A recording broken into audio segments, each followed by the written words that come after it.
Hi, this is Bala from delta director. The smile man படத்தோட ரிவ்யூவை தான் இந்த வீடியோவில் நம்ம பார்க்க போகிறோம். சரத்குமார் சாரோட 150வது திரைப்படம். அதுக்கு வந்து அவருக்கு வாழ்த்துக்களை வந்து தெரிவிச்சுக்கலாம். கிட்டத்தட்ட 150 படம் நடிச்சிட்டாரு அப்படிங்கிறதே வந்து ஒரு சர்ப்ரைசிங்கான ஒரு விஷயமா இருக்குது. இன்னமுமே அதே ஒரு யங் லுக்கோடு இருக்கிறது வந்து தமிழ் இண்டஸ்ட்ரியில் வந்து அவர் மட்டும்தான் அப்படின்னு நினைக்கிறேன். அந்த அளவுக்கு வந்து பாடியை வந்து மெயின்டைன் பண்ணிக்கிட்டு இருக்காரு. சிதம்பரம் நெடுமாறன். மெமரிஸ் அப்படிங்கிற படத்தை இயக்குன ஷியாம் பிரவீன் அப்படிங்கிறவர் வந்து இந்த படத்தை வந்து திரைக்கதை வசனம் எழுதி இயக்கியிருக்காரு. இந்த படத்தோட ஒன்லைன் என்ன அப்படின்னா, தொடர்ச்சியாக நடக்கக்கூடிய கொலைகள். சீரியல் கில்லர் வந்து ஒரு பேட்டனை வந்து ஃபாலோ பண்ணுறான். அதாவது என்ன அப்படின்னா, கொலை பண்ணிவிட்டு பிணங்களோட உதடுகளை வந்து வெட்டி எடுத்துட்டு பிணங்கள் வந்து சிரித்த மாதிரியே வந்து இருக்குது. இதை வந்து இந்த பேட்டனை வந்து அவன் ஃபாலோ பண்ணிட்டு வரான். இந்த ஸ்மைல் மேன் பேட்டர்னில் இன்னொரு கொலை நடந்திருக்கு சார். வாட்? இந்த கொலைகாரனை வந்து ஹீரோ பிடிச்சாரா இல்லையா, இல்லை இது வந்து ஏற்கனவே இது மாதிரி கொலைகள் நடந்துக்கிட்டு இருக்கும். அதாவது ஒரு 5 வருடங்களுக்கு முன்னாடி இந்த மாதிரி கொலைகள் வந்து நடந்துக்கிட்டு இருக்கும். அந்த கொலைகாரன் தான் இந்த கொலைகாரனா, இல்லை இது வந்து கேப்பி கேட் கில்லரா அப்படிங்கிறத வந்து கண்டுபிடிச்சாரா இல்லையா அப்படிங்கிறதான் வந்து இந்த படத்தோட ஒன்லைன் கதை. விக்டிமை கொண்டுட்டு ரத்தம் உரையிற வரைக்கும் வெயிட் பண்ணியிருக்கான்.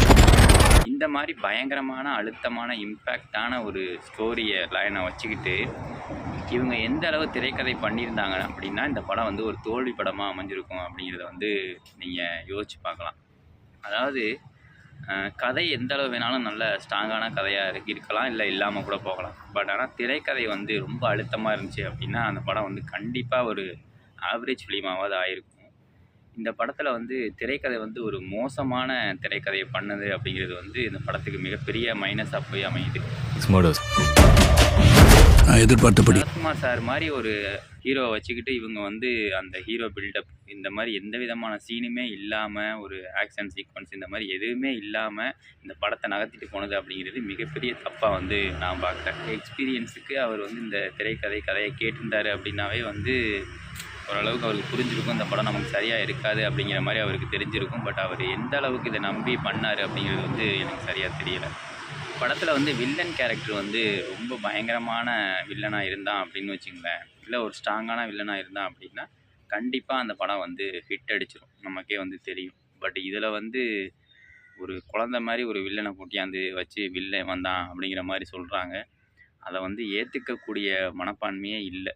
அந்த கேரக்டர் அப்படியே வில்லன் தான் பண்ணுறேன் அப்படிங்கிறதுக்காக மூக்க உறிஞ்சிக்கிட்டு ஒரு மாதிரியாக பண்ணுது. அதுதான் வில்லத்தனம் அப்படின்னு அந்த கேரக்டர் வந்து நினச்சிக்கிட்டு அதை வந்து செஞ்சுக்கிட்டு இருக்கு. Maximum 1 year. மற்றபடி இந்த படத்தில் வந்து பெருசாக ஒன்றுமே இல்லைங்க. நீங்கள் பார்க்குறதா இருந்துச்சுன்னா, விருப்பப்படுறீங்க அப்படின்னா போய் பார்க்கலாம். இந்த வீடியோ வந்து பிடிச்சிருந்துச்சி அப்படின்னா லைக் பண்ணுங்கள், ஷேர் பண்ணுங்கள். சினிமா தகவல்களுக்கு வந்து நம்ம சேனலை வந்து சப்ஸ்கிரைப் பண்ணுங்கள். தேங்க்யூ.